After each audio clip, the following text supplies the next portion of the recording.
When we think about the rights that we as women have lost in America in the last 2+ years, how do we process that? It's also very hard to say that we're grieving something whilst still in a state of trauma.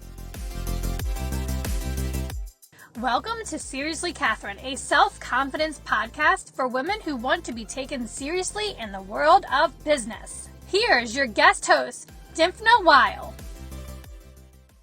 Hi, I'm Dr. Dympna Weil, and for the month of August, I will be your host for the Seriously Catherine podcast. I'm an OBGYN, a women's health advocate, a writer, and a speaker. So during the month of August, we will be talking about a variety of topics, mainly to explore the intersection of women's healthcare, rights, community, and I'll be prescribing possibility. The epidemic of burnout in healthcare workers, in moms, in pretty much everyone since the pandemic has soared. That is something that we are going to explore. We're going to explore the ways it shows up. We're going to explore the ways that community can help us heal. And that's just one of the many things that we're going to look at. On the show today is Gina Moffa, who is a licensed psychotherapist, mental health educator, and media consultant in New York City. She's helped thousands of people who are struggling and seeking treatment for trauma and grief, as well as challenging life experiences in her nearly 20 years of practice. She has worked with Holocaust survivors, survivors of 9/11, as well as being a clinical director at Mount Sinai's hospital's outpatient program for those suffering and with addiction. She's received her master's degree in social work with a specialty in trauma at New York University. And she's the author of a recent book, Moving On Doesn't Mean Letting Go, a modern guide to navigating loss, which was a 2024 recipient of a Nautilus Book Award. My biggest takeaway from our conversation today was that grief spares no one, and grief comes in many, many forms. But it doesn't have to be something that you struggle with alone, and it doesn't have to be big and scary. It's okay to look to others and reach out for help. It was a great chat. But first, we have a hot take brought to you by Paint and Sip. So my hot take is history in the making right now. So our current president, Joe Biden, just announced yesterday, as we are recording this, that he will not be continuing his re-election campaign. So we have lots of questions swirling, such as who will be the nominee. Better be Mamala Kamala, in my opinion. And we should be referring to her as Madam Vice President. This is an interesting fact about her, which I don't think is very widely known, is that she became a prosecutor because her best friend was being abused when they were growing up. And she vowed at that time that she didn't want anybody else suffering that way, and that those that were responsible should be held account for that. And so since that time, she has been a fierce advocate for women. As I think about President Biden, what a very patriotic thing for him to do. One, he's taking good care of himself, knowing that, 4 more years of this kind of stress probably would not be the best for him. I'm conjecturing. I don't know that's what he was thinking, but I would imagine that had to play a role. But, I think it was a very patriotic thing to do. It moved me to tears because there's more at stake than just the presidency. He has a legacy and a trajectory. It's a trajectory and a legacy that he's leaving behind. Some say it's not enough time for Harris to run. I call BS on that. In Europe, they call an election and the candidates run and they hold the election 6 weeks later. There's no 2-year campaigning over there with little getting done in those 2 years because, they're too busy just running ads and campaigning on the trail. So my hot take, why are we living campaign to campaign here? It does not have to be that way. There's more than enough time to run an efficient, effective campaign. That's my hot take. There are such mental health needs, particularly since the pandemic. It's also potentially heavy. So what was it about grief and trauma that resonated and drew you in as a specialty?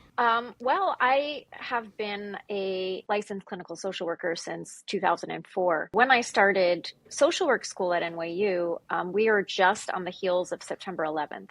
I'll back up. Really, right after that was the first time that we were really understanding and hearing about PTSD and trauma in the mainstream. But the buzzword of trauma became a little bit more in everybody's living room. But one thing that we never really spoke about was the loss inherent to trauma and the before and the after. And so it felt really important to me that those two be connected. And so for really the majority of my career, whether it was working with September 11th family members, whether it was working internationally with asylum seekers, whether it was Holocaust survivors, whether it was working in different types of addictions, the common thread for me was always trauma and grief. Yet it felt to me that it was something that both graduate programs were not really exploring and recovery programs or outpatient mental health programs.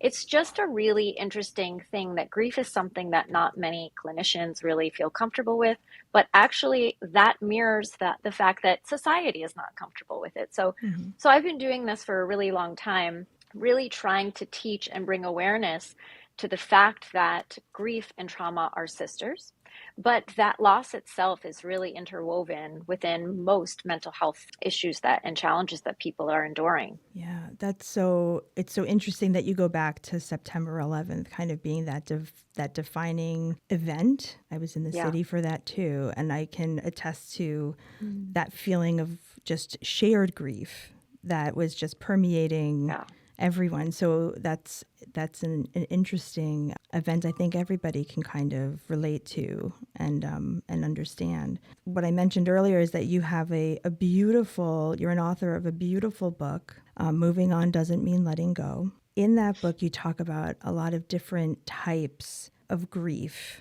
I love because it gave me permission to think about loss and grief in a lot of different ways. You know, the different ways that we may experience it, like the loss of a friendship or the loss of an experience. So what do people come to you feeling or experiencing when perhaps it's the grief of a friendship or an identity? Like, what are their symptoms or how do they present to you? I think, first it's important to understand kind of what it is. Most people present as really confused. They feel at times a lot of shame and a sense of helplessness around it because we don't really understand it. One of the things about the pandemic was that it brought out the understanding that we lose and experience grief in so many different ways outside of death-related losses. And I love that it became something that we could talk about because people now can bring that to therapy.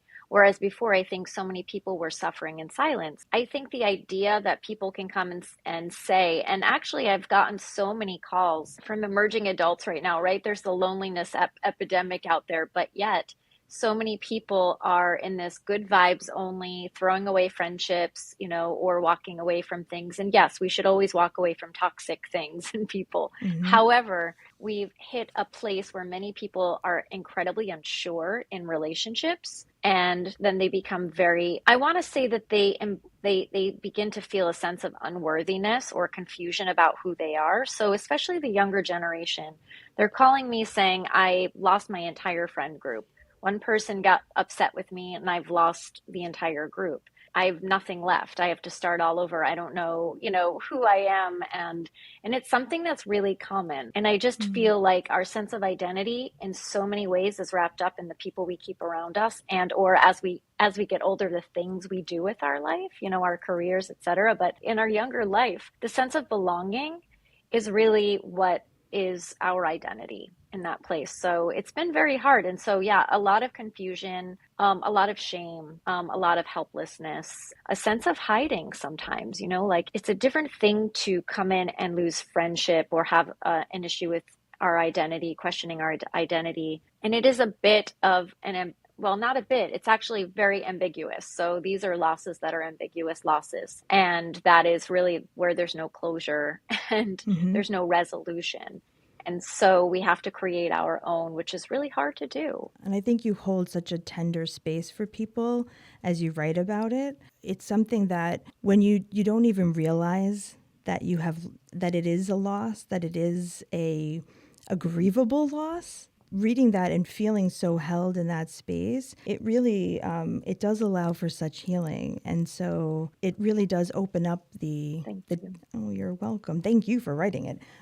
It really does open up the definition, I think, of what grief is and what grief can look like. One thing I'm kind of curious about is to hear your perspective on our current world affairs, because something that I feel like I'm grieving and I'm hearing about a lot is this issue of this loss of rights, bodily autonomy. And as an OBGYN and a women's rights advocate, this is one of the most concerning developments in recent times. And so I wonder, in the context of grief, how might that look? When we think about the rights that we as women have lost in America in the last 2+ years, how do we process that?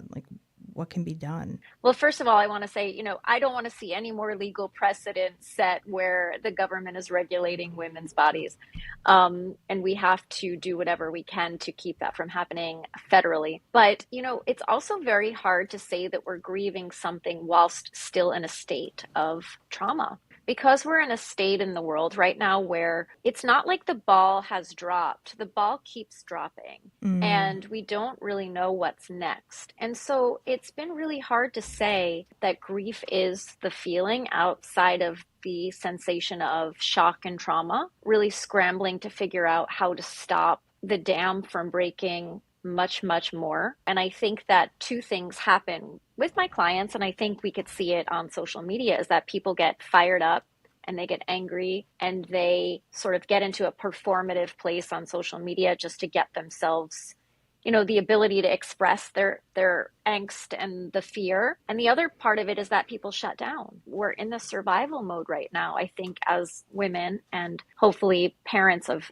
who will become women in this way, where we're really in this place where we are fight, flight, or freeze. And so I don't think that we've entered the mourning stages yet, because there's still so much to do and there's still so much action that's needed. And I think we're in probably one of the wildest rides in United States history, with every day being something more unprecedented or more outrageous things happening every day, that I think we're slowly either becoming desensitized and then we wake up and we're angry again. But I think so much of us at times feel helpless because we're the little people. You have such a beautiful job that you do every day, helping women and families. And yet I can imagine there's a sense of helplessness, and what if this gets worse? And so I think we're all in a state right now where we have to figure out how to get out of survival mode and do at least one thing that we can to take actions that will help us to remain a sane society. I appreciate the distinction so much, to recognize that we are all still in that collective trauma phase. I think about a lot of colleagues that are in states right now where just doing their job, they are fearing potentially going to jail for the rest of their lives. And that is absolutely horrifying. It should really horrifying concern everyone listening, because nobody goes to become a doctor or a physician or a nurse or any other medical provider to do harm to anyone. We all do this to take care of people, to help them live their best lives. My heart is with you and every medical professional right now in this place, because you really take an oath, and your oath is to humanity and well-being. And when you have to live in a country that potentially wants you to take an oath to God, in which this country has not been founded, it can be really confusing and terrifying. And so my heart is with you all. And that's why I think, we really do have to take, and this is something I would say for anyone grieving as well, right? We have to take care of our bodies. What is ahead for us will take endurance. And so we have to be in it for the long run, because this extreme way of thinking now with Christian nationalism and this type of thinking is not going away. And I would say this, whether we're going through a traumatic event or a loss of any significant kind, that we must remember that this is not a sprint Mm-hmm. and this is a marathon, and we must take care of ourselves to the point where we have the endurance to keep on fighting the good fight. Right. So very well But stated. thank you for your service. Oh, and thank you for yours. I think it's really important to drive home to everyone listening that we each have a role in this too. While we are collectively feeling that trauma in whatever way we may be experiencing it, the world is shifting, to your point, ever so slightly in big seismic ways. The world was different today when we woke up than it was yesterday. Every day. I mean, as we record But for sure this, today. yes, as we're recording this, the president has stepped aside from his re-election campaign, has endorsed our current vice president, Kamala Harris, as the nominee. We do not know whether she will be or not. That has not yet occurred, but that really does change the narrative in terms of women's rights. We're in a very interesting place in the world. And, even yesterday and last night, there was a lot of grief around the idea that our president was stepping down after, watching him, not for better or worse, get pretty bullied by the media for an extensive period of time. But there is a lot of grief. And I feel like they're watching kind of the news pundits tear up on TV, that there is a loss that we are still grieving, despite the fact that we have hope ahead, and that we, at the very least, don't have the oldest guy on the ticket. Yeah. And to your point, I felt that as well with the teariness of a lot of the newscasters and the pundits, and that, to be perfectly honest, that gives me hope that there are hearts and emotions behind some of these people who can sometimes seem so without that. It's a very interesting time to be with us in this time. Yeah. I have to catch my breath on it. It was really, I felt that, how you just mentioned the grief. I was thinking about, how do you, as the president of the United States, make that decision to step aside? And then that mourning that has to be going on for what you thought was possible. Well, I think, one of the things that viscerally affects me is the division in this country. And I really grieve, speaking of grief, I really grieve the idea that we were once all Americans fighting, the same enemy. And now our neighbors are our enemies and our family members are our enemies. And there's so much grief that has come with politics and the state of the world. And, then seeing the Democratic Party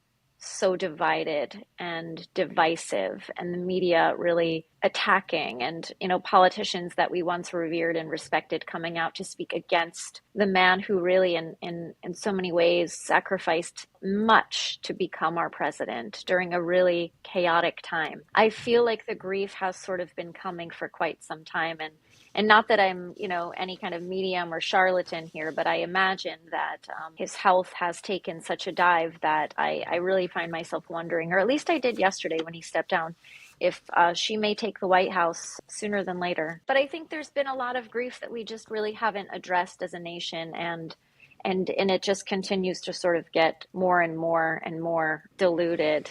We don't have these hard conversations. In fact, we avoid them. Nobody wants to talk about the tough stuff or the hard stuff. We want to talk about all the pretty stuff that we can put on our Instagram posts or that we can TikTok and dance about. But who really wants to talk about grief and the ugly and the hard stuff? Nobody, right? They come to you and they sit on your couch and they talk about it. They come in and they don't tell the people at the front desk of, they never told my office staff they were coming to talk to me about the hard stuff, but that's what they did when the door closed. We get to hold space for really difficult things. That's what we need to be able to do for people, because life is not TikTok and it's not Instagram. Life has challenges, and we need to be able to talk about them. We need to be able to talk about them and tolerate the difficult feelings and tolerate the differences. So absolutely. Yeah. And our kids need to know not everything, you don't always have to feel happy and okay with things. It's okay to be angry and sad and to feel grief and to, not be okay all the time. We set the precedent for our children. We are the role models. So if we are showing and sharing our emotions and we are expressing our feelings and expressing our emotional experience with our words and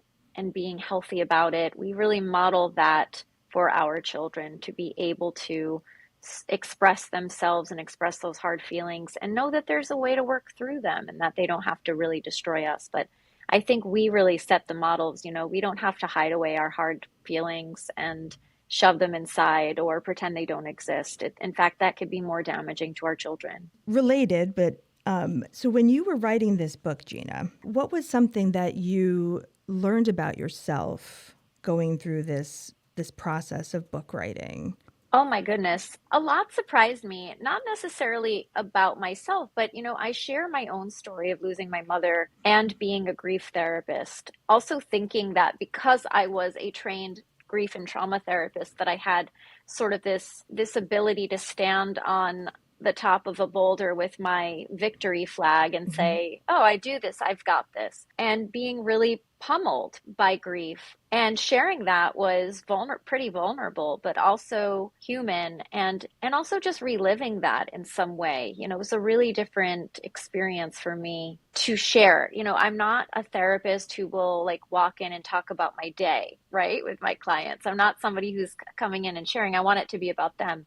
And so sharing this for me and feeling the openness and the willingness to say, I really didn't know about grief in the way that I thought I knew about grief until I experienced a very significant loss. And I have experienced a lot of loss in my family. I've had many sudden deaths, but there was something about my mother. It changed me, and it was the most life-altering of losses. But the ability to be able to share that, relive it and share it, which I thought was going to feel impossible, really felt so cathartic and felt so healing. Yeah, I think it surprised me a little bit that I felt as open to sharing some of my deepest vulnerabilities in my own loss. Yeah, well, I think that it is the fact that you did share your story that made it such a compelling read. And I think that that's what makes, for me at least, that's what made it really hit home and made it all believable. Like it was like listening to a dear friend who was sharing from a place of love and compassion. And then when you said, these are some of the different things, like the takeaways, these are some of the things that you can do, like the shares that you had. It wasn't like a therapist therapeutically giving you things. It was like a good friend who was saying, I've been there. I happen to be a therapist, so I have all these wonderful tools. But, and offering you like a beautiful, like warm hug with all of these tools. And so I think it was just a beautiful thing and so brave of you to share, but also so necessary in the way you tell your story for the readers to really connect. And I think that's really the essence of the book. I appreciate you. You've got to have thick skin when you write a book, and that's something I also learned, because you and I, and I know you're on this journey, and yet, one of the things that is really interesting is being, a clinician and doing that well and putting, getting your trainings and making sure you're up to date on everything, and your entire world revolves around the people with whom you're working and being the best you can for them. And then there's this other thing that's like, you have to be an author who does marketing and can look good and sound good, and there's all of these different things, and so you're playing so many different roles, and so it could be a really interesting, I want to call it, adventure. I really, really appreciate that. I just feel like when we write books and when we share as professionals, whether a medical professional or mental health professional, you really do kind of have a very fine line of, I've been around the block and I understand this journey, and I also do this work every day. And so you're asking people to trust you on two levels, which is as a human who's hurt and who's, and who's struggled and who's suffered, as well as somebody who works for me 21 years with people who have struggled and who have suffered. And I mean, I have the fact that I could be speechless about it as I'm approaching my 1 year mark of having a book out into the world on grief. It's been an endeavor that keeps on surprising me all the time. If you had one tool that you could share with our listeners, would you be so kind as to share something with everybody listening today? One of the things that I talk a lot about in my book is the idea that we understand grief to be an emotional experience, but in fact, it is a full body experience. And so I want to normalize just very quickly the idea that you will go through brain fog and memory loss and clumsiness, and you will have a plethora of physical sensations and changes and experiences. And so when I say, if you're going through a loss of any kind, as I said earlier, to make sure that you're taking care of your body, we forget that there are not 5 stages of grief, and that it comes with a lot of anxiety and a lot of our nervous system being stuck in fight or flight or freeze a lot of the time. And so one of the tools that I am very consistent with is the idea that we take very good care of our body. And what that looks like is making sure that we drink enough water, we eat enough protein, we're resting and moving, we're getting time and sunshine, and we are out in nature connecting. We're also only connecting with people who respect and support us during this really, really important and unpredictable, turbulent time in our lives. And that also, it's okay to reach out for help, whether that's people you trust in your life, religious figures, doctors, support groups, or a professional therapist. Those are sort of, to me, the very basics of somebody going through a loss and who doesn't know what to do. I think we often get very, very confused with what we experience. And it can be so overwhelming to our system that we think we can do it all, and we think we can keep going, but we are incredibly changed. We're changed in our nervous system, and we are changed in our surroundings, and our friendship groups will change. And so all of this, again, takes endurance, and to be incredibly compassionate and patient with oneself. Although that sounds pretty basic, those are things that we often overlook as grievers, because we are thinking we must get back to our level of productivity and we must, keep fulfilling our obligations. And sometimes, yes, grieving is a luxury if you're a parent or you have to go back to work, but you also must set aside time to refill your cup and figure out in what ways you can take very good care of your body whilst you are able to, because this will be with you for the long run. No, I love that. And that is really just the essence of it, right? Because if you're not looking out for yourself, nobody else is, right? So this is the beautiful book that I love so very much. There she is. And for all my locals here in Saratoga, I'm so happy to say that this beautiful book is actually in our local bookstore in Northshire Books. So when you are up here, Gina, you'll find her right on Broadway. Isn't that amazing? It's so funny because I was supposed to be up there and sign some. So thank you. I'm so grateful that one of my favorite bookstores is carrying her, and I've got to get up there immediately. And they have your beautiful book, which I think really is serving so many and will continue to serve so many. And so I urge everybody to pick up a copy because it will serve you in your friendships, in loss in your life, in ways that you didn't even imagine.